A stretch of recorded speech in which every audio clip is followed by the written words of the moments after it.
What is up? And welcome to the 68516 Lincoln is Burning Fantasy Football Podcast. This is week 8. How are you doing, Alex? Not too bad. How are you, man? Congrats on the new job. I'm actually feeling pretty good. I'm feeling good. So might as well have a Patriot spirit, right? I'm having, let's see, Shock Top, end of the world. Hell yeah. End of the world. That's Um, probably how Brandon and Nick feel when it comes to fantasy. So yeah, speaking of the end of the world, let's go through the scores last week. By the way, I was 5-0. You were 4-1 with our picks. I beat Brandon in a Monday night squeaker. I had to come from behind. Drew beat Matthew. Alex beat Montana in a crazy. I was watching that game with you, I was so nervous. and I'm sure Montana was sweating bullets too, and that sucks. I hate being on the other end of that. And then Ben beat Nick, and Dave beat. So the divisions look like Division One, and I think we need to next year have a vote, do something about Division One and Division Two. I'm not saying we have like a legends and leaders like the fucking gay Big 12, Big 10, whatever. But let's change it to something like the Brandon is fucking fat division or like. Well, I mean, I think we'll get it collectively. We're going to keep the divisions for at least 2 years. No, I So, think that I'm saying like the division name itself. Like. no, I know. I'm going to say collectively each division will come up with their own name. Oh, okay. Well, okay, I guess. Oh, no. Do it at I the would just say I will come up with 5 names, and then my division will vote. Then you'll come up with 5 names, and then I'll put it on Okay. a poll. So can I be like the commissioner of my division since I do a podcast? I mean, to an extent, yeah, you can. Okay, good. I just got an. I am commissioner of Division Two, and Hoffer. I know you're watching this. Like I have a little bit of a power over you, whatever the hell that means. Anyway, so your division, back to the real stuff, is a three-way tie, and that's kind of crazy considering this late in the season. You, Ben, and Matthew are all 4-3. Your dad's a game back at 3-4, and Brandon, who started off 2-1, has now lost 4 games in dramatic fashion in a row, and he's 2-5. But I wouldn't say he's out yet. He could still make the playoffs. I mean, granted, he probably needs a miracle, but I'm not counting him out yet. My division, Drew, whose team looks fairly unstoppable, although this week he has a bunch of buys, which we'll get to in a little bit. He's 5-2, and I'm a game back, tied with Max at 4-3. Montana had that heartbreaker against you. He's 3-4, and Nick 2-5. Again, he's in the cellar, but I mean, no one's officially out yet, so everyone in the league still has a little bit of hope at least. So we'll get to this week. The 4 bye teams are Baltimore, Buffalo, Cincinnati, and Houston. So I know you have some people that you want to talk about.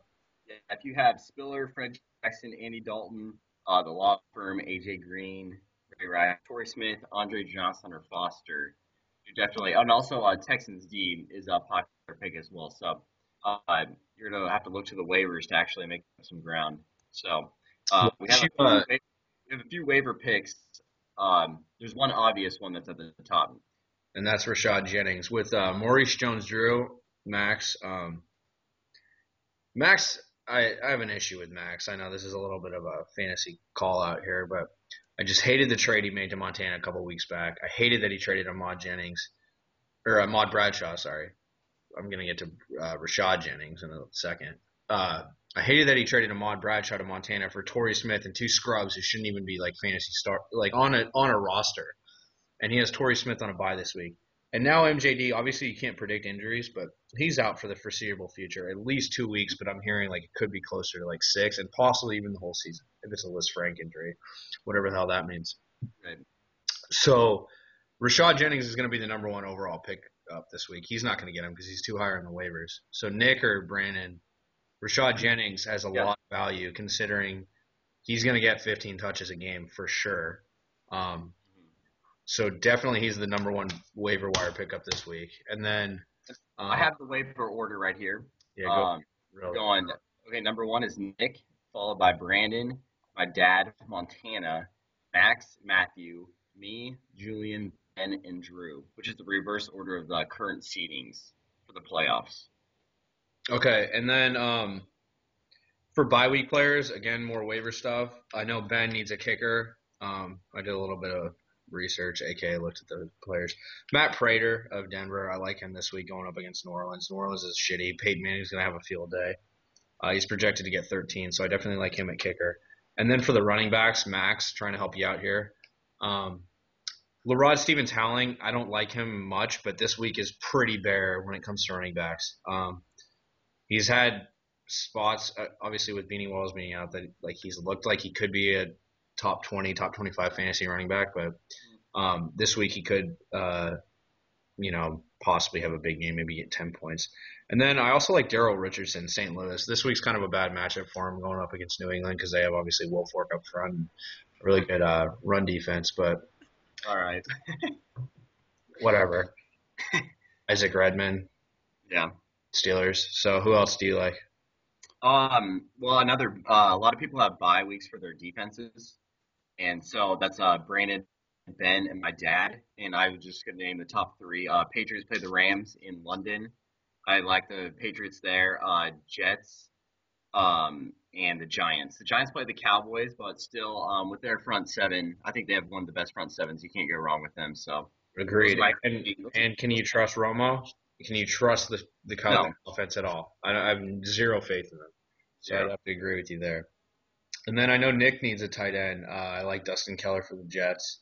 And if someone else picks him up, I like Jacob Tammy of the Broncos. Again, matchups, I like the Broncos this week a lot, going up against New Orleans.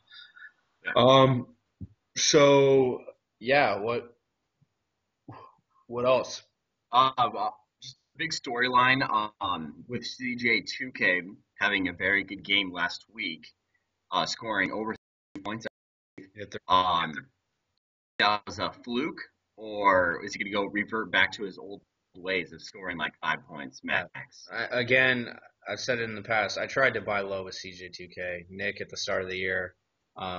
Nick owns him, and he had like 4.22 at the start of the year. It was his first 3 games. And I think I tried to trade him Michael Vick. But then he had 15. Then he backtracked against Minnesota. He had 0. And then looking at his stats, Pittsburgh, he had 11. And then last week at the huge game, 31. And I don't think he's going to get 31 by any means every game, but I think he's like a top 20, maybe top 15 fantasy back the rest of the way. I think he's good for like 10 at least. I don't think he's CJ2K anymore, but I just think it also depends on with Hasselbeck, because I don't know what the coach just said, that they're going to go back to Lockhart even if, like, regardless, like if Lockert's healthy, he's going to start. And even though Hasselbeck has had 2 come from behind wins the last 2 weeks, and I think Hasselbeck's better than Lockert right now. Maybe Lockert could do good in the future, but I think Hasselbeck's more consistent. Yeah, and I think he knows how to also run the matchup, offense. The Bills just suck. Yeah, he knows how to run the offense better, and he knows like when to hand it off to CJ, when to pass it. So I think CJ's a top 20, possibly a top 15 back the rest of the way. So I don't think it's a flash in the pan, but I don't think he's going to get 31 every week either. So I agree. I think he'll be more consistent, but also you can trust him. Also, let's talk a little bit about Robert Griffin III, who probably would have been the number. In hindsight, if we could redraft this year, would he go number 1? You'd definitely go 1, 2, or 3. I think he'd go 1, considering we're in a keeper league now. I agree. I do. But at the same time, I don't know what Max is doing starting. I don't know if you were drunk last week or what. Like, you can't start Roethlisberger. I know it was like a decent matchup he had, but RG3 needs to get the start every week, because it's almost cheating when you have that rushing yards. Like, because he has like 1 30-yard run. It's like boom, 3 points right there, and he has that in the game and multiple times. And then he like just the run. It's like Michael Vick in like 2002. Yeah, no, you have to start RG3 no matter what. Don't look at projections, Max. You have sometimes you got to go with your gut. Like, I'm going with Vic this week because, like I was telling you earlier, this is like a make or break week for the Eagles. They just fired their defensive coordinator.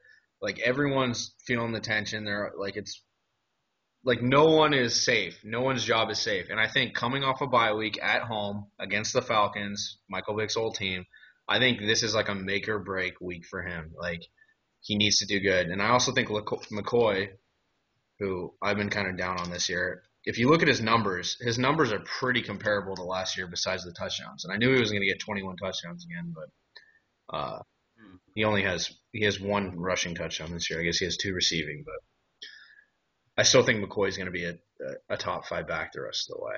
So, I agree. Also, let's talk a little bit about Matthew's team. On Demaryius Thomas this week.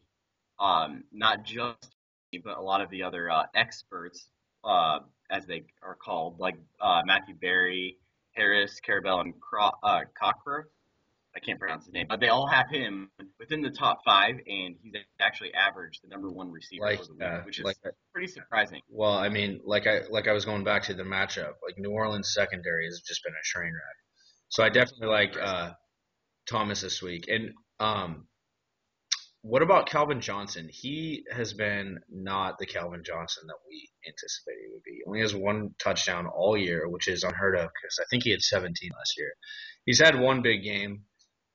22 points. But other than that, he's been pretty quiet and definitely not the first round pick that I think he was, wasn't he? Yes, he was. I think he was the 6th or 7th. So he was. I was 7th, 8th actually. I mean, if we could redraft right now, I would take Victor Cruz over him. I'd take AJ Green over him. Both coincidentally. So I guess my real question, if you were Matthew, who would be your keepers for next year right now? If you can look at it right now. It doesn't matter that he's had a down year. Obviously, Megatron. He's for sure. And then it's tough because I don't even know. Like, I mean, you could keep Demaryius Thomas. But you don't know. Demaryius Thomas's upside way more than I like Andre Johnson's upside. He doesn't have too many keepers. I don't like Andre Johnson anymore. He still has like the name like Andre Johnson, but I'm like as from a fantasy perspective, like look at his last like 6 games: 5, 1, 7, 8, 2, 13. I think it has to go Calvin Johnson and actually 4 for the 2 keepers. If I was Matthew. Even though Frank Gore's getting a little old, but still you have. Well, I feel like if you don't have one of the big 3 quarterbacks, well, I guess big 4 now, considering RG3, because obviously Max doesn't keep him. You don't have Brady, Breeze, or Rodgers in RG3. I think you're probably going to go one running back, and your best running back and your best wide receiver as your keepers, unless also the tight ends, although I'm kind of down on Jimmy Graham because he's been hurt, because Gronk could be a keeper too. So I think Frank Gore would probably be the safe bet, but I'm not like I wouldn't draft Frank Gore until like the 3rd round, you know. So anyway, so that's kind of where we're at right now. What else do we want to talk about? Our picks for this week. What are your picks for the week? So last week we went 5-0. I'll go. Yeah, actually went 5-0. He's 8-2 overall. My picks for the week are that I'm going to win Julian, Ben, my dad, and Brandon. And we have kind of similar picks. I have me, I have Ben, I have you, I have Jones, Montana, and I have Brandon. So that's for this week. And Ben, stop texting that crazy bitch. Sarah Warner. Yeah, right? I mean, I wasn't gonna say names, but. And also, what's going on with this like NyQuil, ZQuil stuff? Well, what about? Okay, I don't know if any of you else can't like sleep. Like I don't know, I get anxiety or stress or. You're like, just laying in can't bed sleep, and sober is what the deal is. Like, you fucking hate everything, and like I hate life. Like the worst time of day is when you shut your light off and you're like trying to fall asleep, and I can't. Your brain just goes a million miles an hour. Right. Okay. So this is what I went into Walgreens today, and I was like, I went up to him. I actually went to the pharmacist with ZQuil. I was like, do you recommend this to like a sleep aid? And she's like, well, it'll knock you out. And I was like, all right. Well, I have stress and stuff and anxiety. And she's like, well, like because of school. I was like, yeah. And why'd she? That's weird that she asked why. She's like, well, she asked you Why? Well, she. Why did she I fucking know. care? You're not supposed to go into like personal details. Like that's business. Why, bitch? And this is what she said. She's like, well, it's basically the same thing as Benadryl, but it has alcohol too. And I was like, oh, okay, nice. I was like, obviously, I'm gonna take the You alcohol should have too. called Like, Nick. yes. Like he could hook you up way better than fucking Walgreens. Nick is a better Walgreens than Walgreens. But yeah, like I'll probably try it and like chug it, but don't take one shot of it. Like you need to take like 3 to 4 shots and then like chase it with like a shot of whiskey. Like that's the only way you're gonna get buzzed. I'll like, I wouldn't wake up like the next day, which is fine. We'll do it tonight But because you don't have like class tomorrow or whatever. Anyway, I have class at 3 o'clock or 2 o'clock tomorrow, anyway, so I it's think it's fine. weird that we got haircut. 4 people in the league today got haircuts and like didn't even know about it. Obviously, you didn't know. I was just like, hey, I got a haircut, and you got one too, and Ben and Brandon got. I bet, Did anyone I else bet get Brandon got the haircuts? worst haircut. I bet Brandon's haircut's horrible. I agree. So anyway, that's the podcast for this week 8, and good luck to everyone. And until next time, peace out.